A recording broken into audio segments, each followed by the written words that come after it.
Tiger strike! Wimp. What? Who said that?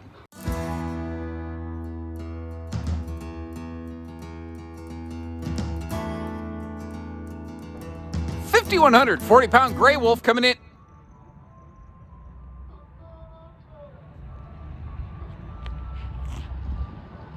There we go. $5,140 gray wolf coming in on trade here at Haylett RV of Coldwater, Michigan. If that gives you any kind of idea what kind of day I've had recently, there you go. This thing, now that I'm pointing at the right trailer, is in amazing condition. If you're new to this, if you've never had a camper before, this is like one of the best things I could imagine recommending for whether you're looking for a bunkhouse or not, because it's something that being in the used market, being a couple years old, it's gone through that initial depreciation cycle, so you're not paying the full new sticker tag on something like this, but you're also not inheriting someone else's like misuse and abuse. This has been extremely well kept in and out. Previous owners' hitching appears to be included with it. You may still have a setup charge for that depending on how it needs to marry up with your vehicle, but inside, outside, upside down, this camper is in excellent shape. Now, I'm not going to sit here and say it's flawless. I'm going to point out a couple little things, but I had to go looking with a map and glasses to find anything wrong on this. Now, if you're familiar with this layout, it's a 23 dBH. It is like the little brother to the 26 dBH, but what they actually do is they take a 26 dBH and they mix it with a special kind of bread to make it shorter. It's called shortening bread. And I don't know who owned this thing, but they knew what they were doing. This is clean, this is well maintained, this has been extremely well respected. And that's really something we don't talk about a lot. There's just some people who respect their RV and there are some people who just do not, and these folks took care of it. Now, if you're not familiar with it, I kind of mentioned it, there's a bigger brother to this called a 26 dBH, which has a full sofa and dinette super slide. And it always kind of throws people off because they see 23 dBH, that's got to be smaller and lighter and less money. Barely compared to the 26 floor plan, because you think you chopped out a whole sofa, it's got to get so much shorter, but you can't just take away 4 or 5 feet from that side of the camper without also taking the same amount of space away from this side of the camper. So what ends up happening is objects like the pantry that normally is in the 26 dBH, they get shrunk down and shifted over. And that's kind of the thing with this floor plan. This is a great camper. I want to take nothing away from it. Is it shorter, lighter, less expensive than a 26 dBH Super Slide version of this? Yes, absolutely.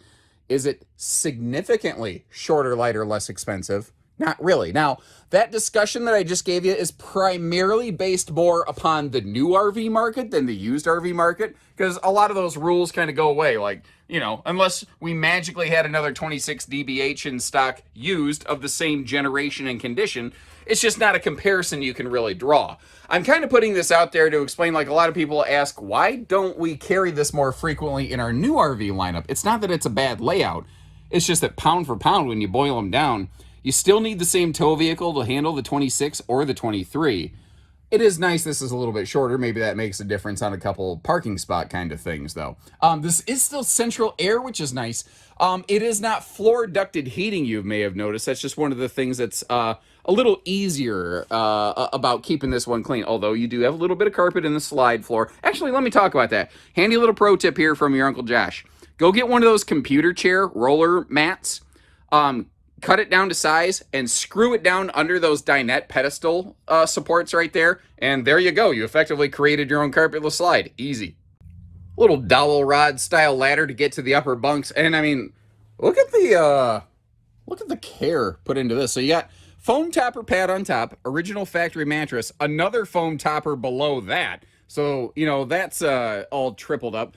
And they must have custom sourced some kind of bedding here, because that is perfectly sized corner bed, but that's a real mattress. That is not the original factory joke of a bunk mat like you have right there, which is basically like barely a blanket in terms of like padding that you put below yourself. Now, this is a direct entry bathroom, which cuts down on so much foot traffic in the RV. And remember that red flipper flapper in the door handle right there directly across from you. It does have a deadbolt. Now you can see it's crazy seeing the advances the Cherokee RV company has made since this was made, but you still see the skeleton outline of what made them really successful today. Like today's versions of this, they have a shower wall surround panel that this didn't have. So when you're done taking a shower, make sure you take your towel and wipe everything down. But one of the things they did to help us here is this is outfitted with the big XL vent fan to make sure you get all that moisture and humidity vented out. But look at the cleanliness of this. Understand, for this RV of this age, and the amount of use that it's seen that you don't even realize because it's in such good shape, for that fan to look like that, they would have had to have pulled that screen cover down and like manually wiped everything down, which, well, not necessarily like an impossible feat, is the kind of thing a lot of people just don't take the time and effort to do. And that's where I'm saying these folks really respected this RV, and what that means is that you're purchasing an RV that hasn't been beaten up by somebody that just didn't care what happened to it. Now, I mentioned how things like that pantry got shrunk down a little bit. It is definitely smaller in some areas than its big super slide brother, the 26. But overall, for a smaller trailer like this, it's not too bad. Now, that is a 6 cubic foot gas electric fridge freezer, which is really all campers like this ever came with at the time this was made. That has obviously changed recently in the more modern market. And like, I think one of the only things on this that is not completely spick and span is just that stovetop. Now, the glass cover is super clean on this. There's not even like a finger smudge on it at the time that I'm recording this. By the time you come to see it, who knows how many people have walked through it and put their little fingers all over it. But like, even the microwave front is really clean on this. So there might have just been something, maybe they cooked a lot in the RV. I don't know. Because the thing is, I checked my notes. They use this camper a lot more than you think. Like, you look at this and you're like, these guys, they didn't even like use this camper. They really did. It's just a good example of the fact that, you know, you can just take care of your stuff and then it takes care of you. And something that's also almost a nice surprise, especially considering the age of this RV, is those sliding pocket doors instead of just curtains, which were very, very common in the stick and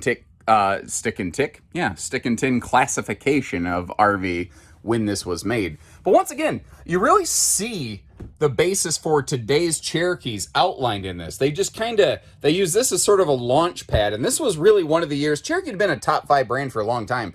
And then all of a sudden, in the last 5, 6, 7 years, they have just absolutely exploded to become the single largest retailing brand out there. They're the juggernaut of the RV industry today in terms of total volume. Once again, they source some specialized bedding. That is a Camp Queen bed, but you can see they sourced a nice little pillow top bed for that. And that is actually, I think, one of the nice things about RVing becoming a more mainstream thing for consumers is things like odd size bedding has become like more common and easy to find. You can run a quick Google search for like Camp Queen bed mattresses or sheets, and suddenly things start showing up that just didn't used to exist. And one of the other areas this is really similar with its 26 DBH big brother is the travel access. With that slide closed, there's not a single thing you can't do in here. You can get to the fridge, the kitchen, the bunks, the bath. This passes the Cracker Barrel test. This passes the storage test. And this is totally turtle friendly, dude. Now, starting up front here, we're going to peel our way around this thing. You might notice it's not a full true pass-through. It does loop around dogleg left under the bed like a golf course a little bit there. You've got the water heater and stuff on the other side. You see the previous owner's Blue Ox weight distribution system is all down in there. That appears to be included with this. Again, there may be a couple dollars needed for a setup fee if we have to kind of reset that thing for your vehicle, because every truck, trailer, and hitch is like a thumbprint. They all look the same at a glance, but when you really dissect them, they are not. I'm really actually impressed with the overall condition of like the skin, the decals. There's a little bit of sun kissing here and there. I can see some very small little, sun blips maybe on those front decals. You can see where the propane cover there has been sun faded a little bit. And but I mean, overall, the exterior of this is looking pretty good. I suspect it has spent the majority of its life under some kind of cover. I don't see a full RV cover in it, so I wouldn't be surprised if they had this like parked under a carport or something like that, which even if it's not like a full enclosure, just putting something over the roof of your RV to get the brunt of the weather off it, you don't even realize how exceptionally good that is for the lifespan of the RV, how greatly it reduces any sort of TLC and maintenance routines. It's incredible how something as simple as even just like one of those little aluminum tube frame kind of, temporary carport jobs or something you put up in the summer can make a massive difference in, the lifespan of your camper. We got that 200-pound rated cargo rack on the back. That is 200 pounds before the spare tire, by the way. So kind of keep that in mind. You don't want to overload stuff. The spare tire doesn't look like it's seen the light of day. These appear to be the factory original tires, so kind of keep that in mind when we're talking about like tire ages and when you might want to replace those. I would have liked personally to see a slightly longer awning on this that went back to encompass the bathroom door, but there's a lot of things that I would like, and then there's the reality of the world, and I don't have control over what's not there necessarily. I do like, though, how we do have a black tank flush system here. Now, that seems weird that it's over here on the door side of the RV. It's because this is where the bathroom is, so that's the most direct route to the black tank to give you the most effective black tank flush. The longer you run those things, kind of the less awesome they tend to be. And it doesn't look like they use this. I don't see many people actually using their outside entertainment hookups on your Cherokee family campers. But you do have a TV hookup there. And the little mud dauber screens to keep the bugs out of the, furnace intake exhaust there is also very handy. Although, I don't really love the location of that for spring and fall camping. I don't like hot stuff on the door side of the RV, potentially, especially down at picnic table level. Nothing like breathing furnace exhaust when you're trying to eat a burger or whatever. But at the same time, this camper is really mostly intended for a summertime family camp use. I don't think they expect this area to be utilized a lot when the furnace is in operation. And if you look at the rest of the RV, there wasn't a whole lot of other space where they really had to put that thing. Now, the entry door is like, it almost needs tuned down a little bit. This is a friction hinge door, and just like, you can Kung Fu Tiger Strike that thing, and it still doesn't want to shut, although that door has also seen a little bit of sun kissing. Now, if you would like to learn more about the Josh the RV Nerd Tiger Strike way of RV Jiu-Jitsu, you can subscribe to my upcoming Tiger Strike Way of RV Jiu-Jitsu series I have coming out on the 19th of Febtober. You don't want to miss it, guys. Here we go. I figured this time if I get both the camper we're looking at and the one that we're not looking at in the same shot, I couldn't get it wrong. Although I have the ability to do some pretty amazing things incorrectly. You'd be surprised. Anyway, hope you had a little fun today. Hope you learned something about this one. And remember, we have these available in our new RV lineup as well here. So give our team a call. We can shoot you over a build sheet. We can get you one quoted out. And in the meantime, we've got a very nice used one here for you. Make sure you hit that subscribe button to catch us on the next one. And leave me a couple notes. Let me know what you think about it. Or if there's maybe I created a question instead of answering one, because sometimes I flub my words. I do that very, very well.